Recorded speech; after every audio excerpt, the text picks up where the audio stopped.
पुराना मांग है कि बिहार को विशेष राज्य का दर्जा देने की मैं पुरजोर मांग करती हूँ। और फिर से मैं राष्ट्रपति के अभिभाषण का मैं अनुमोदन करते हुए आपने जो हमें समय दिया है इसके लिए मैं धन्यवाद देती हूँ। जय हिंद, जय बिहार, जय शिवहर। बहुत बहुत धन्यवाद। श्री चंद्रशेखर जी। माननीय सभापति जी, जय भीम।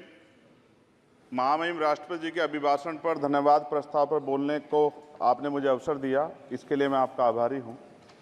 सभापति महोदय, सर्वप्रथम मैं बहुजन समाज में जन्मे सभी संतों, गुरुओं, महान पुरुषों को नमन करता हूं, जिनमें महात्मा ज्योतिबा फूले, डॉक्टर बाबा साहब अम्बेडकर और मान्यवर काशीराम साहब को मैं याद भी करता हूं आज के दिन पर।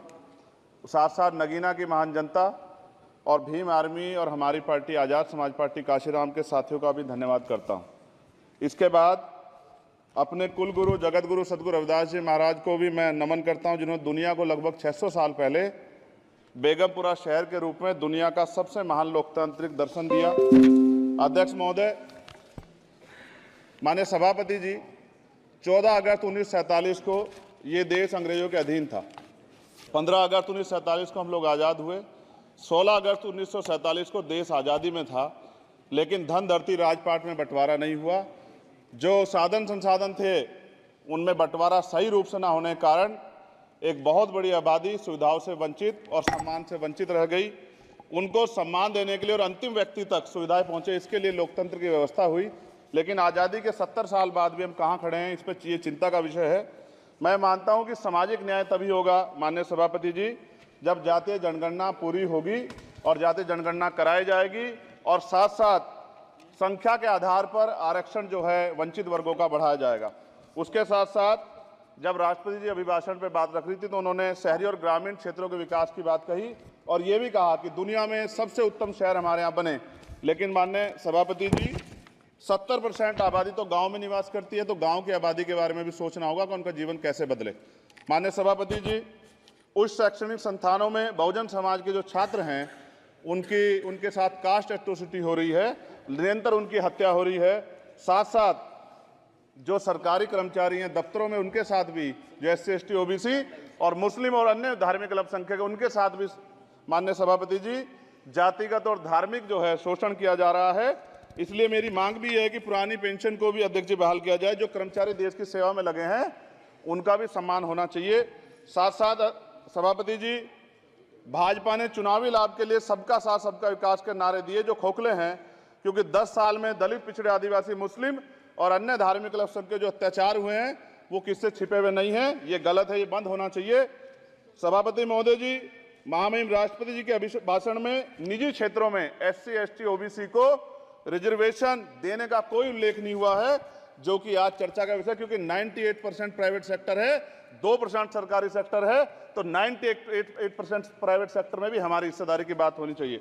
माननीय सभापति जी, आशा कार्यकर्ताओं, आंगनबाड़ी वर्करों, भोजन माताओं के वेतन वृद्धि पे भी कोई उल्लेख नहीं हुआ है, वो भी अभी नंगे, उन पर भी सोचना पड़ेगा।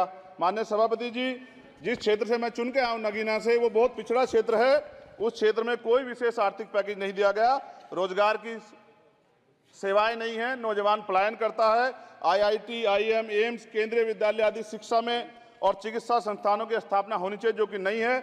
और माननीय सभापति जी, मानसून सत्र आ गया है, मेरा क्षेत्र बाढ़ से बहुत प्रभावित है, इसलिए मैं आपसे आग्रह करूंगा कि वहां के लोगों को बाढ़ से निजात दिलाई जाए। माननीय सभापति जी, चीन हमें आंख दिखा रहा है और लगातार हमारे देश की सीमाओं में घुसपैठ कर रहा है, इसलिए अग्निवीर योजना को हटाकर पुनः सेना भर्ती शुरू की जाए और साथ साथ भारत की सबसे प्राचीन व बहादुर रेजिमेंट में से एक चमार रेजिमेंट को पुनः बहाल करा जाए, ऐसा भी मेरा आपसे आग्रह है। माननीय सभापति जी, पिछले सारे प्रधानमंत्रियों ने मिलकर जितना कर्ज लिया है उससे दुगना कर्ज हमारे वर्तमान के प्रधानमंत्री जी ने लिया है। किसान अगर अपना कर्ज माफ कराने के लिए जाता है तो लाठी झेलनी पड़ती है, जबकि सरकार ने धन्ना सेठों का 15 लाख करोड़ रुपया माफ किया है। इस ओर हमें ध्यान देना पड़ेगा, हमारी आने वाली पीढ़ियों को ये कर्ज चुकाना पड़ेगा। माननीय सभापति महोदय जी, किसानों को MSP की लीगल गारंटी तथा किसानों का कर्ज माफ होना चाहिए। साथ साथ 2 अप्रैल 2018 को SC/ST के बच्चों पे बहुत बड़े पैमाने पे मुकदमे लगे थे। वो हमारी लड़ाई सही थी, ये सुप्रीम कोर्ट ने माना और बाद में सरकार ने माना। वो मुकदमे तुरंत वापस होने चाहिए। माननीय सभापति जी, प्रेस जो है उस पर भी शिकंजा कसा जा रहा है। जो पत्रकार सरकार खिलाफ बोलता है, नौकरी से हाथ धोना पड़ता है। और सोशल मीडिया हमारा हथियार है, उस पर तरह तरह के प्रतिबंध लगाए जा रहे हैं और विरोध करने वालों को सोशल मीडिया हैंडल भी सस्पेंड करा दिए जा रहे हैं।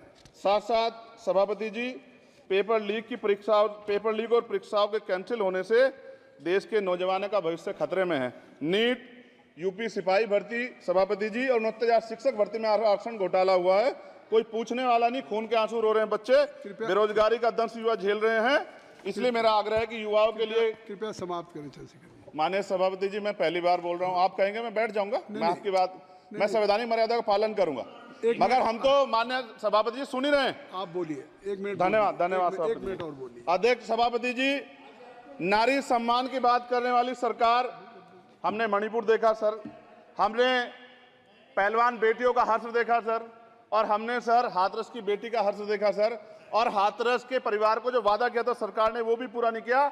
और महिलाओं में भी, स्पेशली दलित, पिछड़े और मुस्लिम वर्ग की, आदिवासी वर्ग की महिलाओं के साथ आज भी NCRB का डाटा कहता है सर जो जुल्म हो रहा है वो सहनीय नहीं है सर।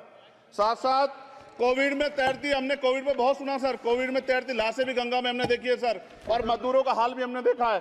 सभापति जी, बस सब समाप्त कर रहा हूं। नोटबंदी पे छोटे मजले उद्योग की जो कमर टूटी वो भी हमने देखी है। सभापति जी, शैक्षणिक संस्थानों, विश्वविद्यालयों में, चिकित्सा संस्थानों में OBC ST के योग्य अभ्यर्थी को NFS करके जिस तरह निकाला जा रहा है, लेटरल एंट्री करके जिस तरह हमारे रास्ते बंद किए जा रहे, ये भी हम देख रहे हैं सभापति जी। साथ साथ मेरा ये कहना है सर, ये सबका इशू है कि प्राइवेट कर्मचारी सर और सरकारी भी कई जगह पे 8 से ज्यादा घंटों से काम करते हैं और उनको जो सर उचित वेतन भी नहीं मिलता। तो न्यूनतम वेतन 20,000 रुपए तय हो और 24 घंटे की ड्यूटी। उदाहरण के तौर पर यूपी पुलिस सर बहुत पूरा काम करते हैं वो लोग। वो राज्य के विषय हैं, आप सर मैं आपके राज्य सरकार के लिए भी आपके संज्ञान में डाल रहा हूँ। विषय सर पुलिस सब जगह है सर, लेकिन सवाल ये है सर, बहुत पसीना बातें हैं, 8 घंटे की ड्यूटी और वेतन विसंगति, वोटर स्कीम से उनको जो बाहर किया जाए। माननीय सभापति जी, 1 मिनट चाहिए सभापति जी। राष्ट्रपति जी ने धर्म के बारे में बात की थी। राम मंदिर से पहले हमारे गुरुघर तुगलकाबाद का फैसला आया था राष्ट्रपति जी, वो सभापति जी अभी तक दिल्ली में स्थित सदगुरु रविदास जी महाराज का गुरुघर नहीं बना। साथ साथ सभापति जी, अपनी बात को खत्म करते हुए मैं आपसे कहना चाहता हूं कि जितना देश दूसरों का है सर, इतना हमारा भी है। हम मरने के लिए पैदा नहीं हुए, जो चाहता है हमारी हत्या कर देता है। मूछे रखने पे, घोड़ी पे बैठने पे, मटकी छूने पे हमारी हत्या हो रही है। क्या बदला है सर 70 साल बाद भी? दलित, पिछड़े, मुसलमानों पे हिंसा नहीं रुक रही है सर। मेरा आपसे संरक्षण के साथ ये आग्रह है कि इन घटनाओं को रोका जाए और देश किसी की बपोती नहीं है। देश संविधान से चलता है सर और संविधान से चलेगा। संविधान छेड़खानी बर्दाश्त नहीं की जाएगी सर। धन्यवाद। श्रीमती अपराजिता, जय भीम, जय भारत।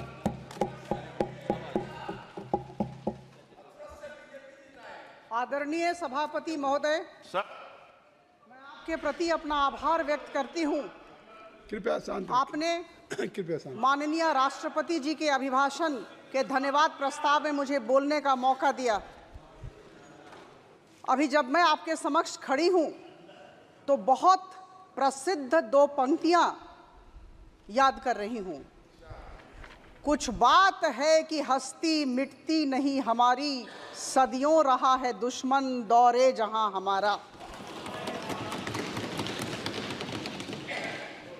हम सब ने फिर एक बार मोदी सरकार का नारा दिया था और जनता के आशीर्वाद ने और जनता की दुआओं ने इस नारे को यथार्थ में परिणत किया।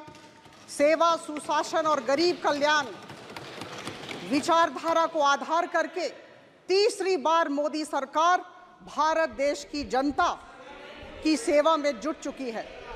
यह कहते हुए फक्र हो रहा है कि भारतीय जनता पार्टी ने पूर्ण बहुमत ओडिशा राज्य में, जहां से मैं आती हूं, वहां हासिल की और अभी ओडिशा राज्य में लोगों की सेवा का कार्य हमने शुरू कर दिया और 18वीं लोकसभा का जो यह मेरा वक्तव्य है, यह भुवनेश्वर लोकसभा के आदिवासियों, मेरे भाइयों और बहनों के प्रति मैं समर्पित करती हूं, जिन्होंने दूसरी बार मेरे ऊपर आस्था दिखाई और मुझे लोकसभा भेजा। Respected Chairman, sir, since yesterday I have been sitting here and I have been hearing all the opposition leaders, one after the other. They all have been accusing BJP, the Bharatiya Janata Party, of spreading hatred and violence in the country. Bharatiya Janata Party is being projected as a political party which has sinister designs and which is creating disharmony in the society.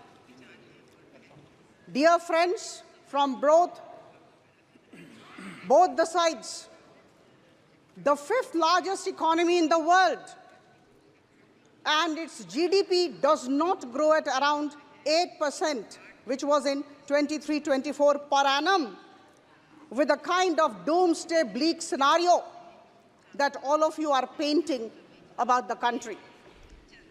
This happens, we become fifth largest economy, and our GDP grows at around 8%, because there is good governance in the country, there is peace in the country, and there is stability in the country. We must understand this.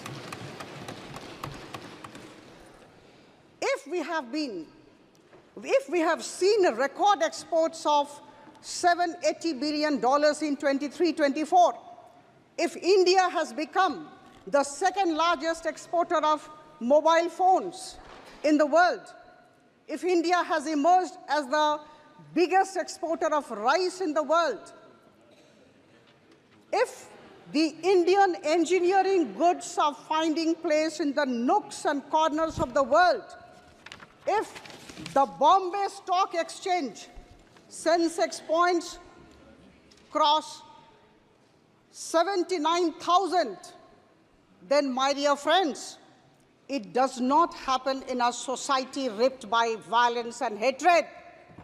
It happens in a society where there is strong, able, decisive, efficient government. And that is why we all need to acknowledge this particular aspect. Our government has been pursuing the setting up of IIMs, IITs, NISER, all across the country with, I would say, a single-minded devotion. The government has been spending around rupees 10 lakh crore on infrastructure development every year. And I must tell you that because of this infrastructure development focus, we have been able to get in a lot of private investments, and I'm delighted as a part of the government, as a part of Modi ji's team, that today 27% of the GDP is the private investment in our country. This particular figure, this 27%, was down by 6% in 2016.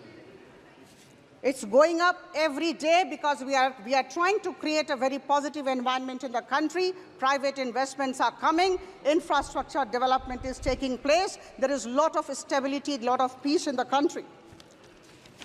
My dear friends, I have heard, in fact, I have been hearing all the while I've been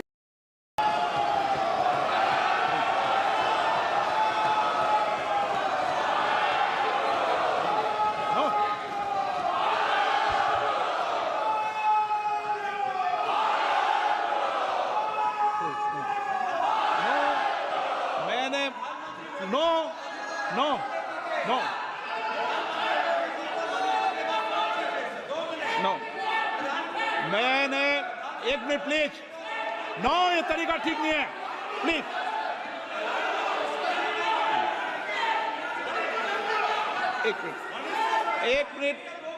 एक minute बैठिए please बैठिए एक minute बैठिए please बैठिए एक minute बैठिए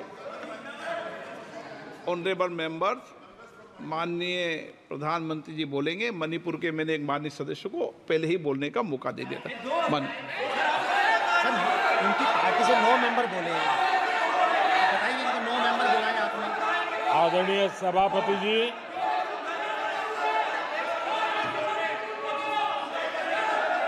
मैं राष्ट्रपति जी के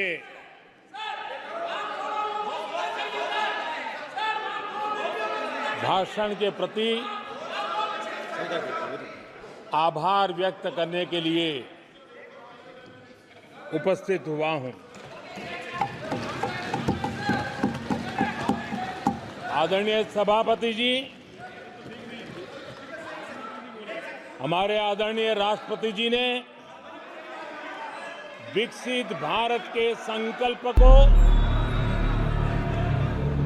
अपने प्रवचन में विस्तार दिया है।